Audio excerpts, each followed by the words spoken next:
element among many that we could get into when it comes to Hogan's career is the fact that he was the consummate babyface, but also that he was putting to the side, maybe if you look at it through a more modern lens, you might say, well, what was the guy really doing in the ring? And I never found him as a performer to be that compelling.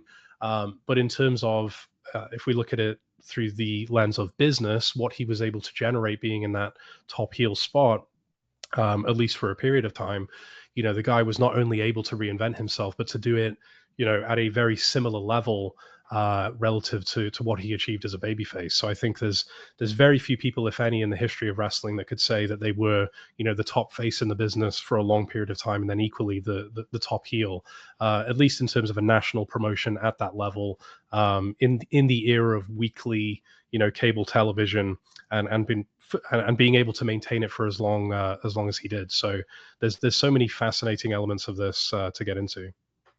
I know I'm such a big Hogan mark. I'm such a huge Hogan fan, but I always said it, and I do think it's true, whether people agree or not. But I think he was the greatest babyface of all time, and I think he was the greatest heel. So it's Mm. insane to think that the same guy could be both, but he really was. I feel like he was obviously that good with Hogan era and Hulkamania, and he was that good with the NWO and Hollywood Hogan and turning heel. I don't know if you agree, but I think you could easily make the argument he's the best heel and best babyface of all time.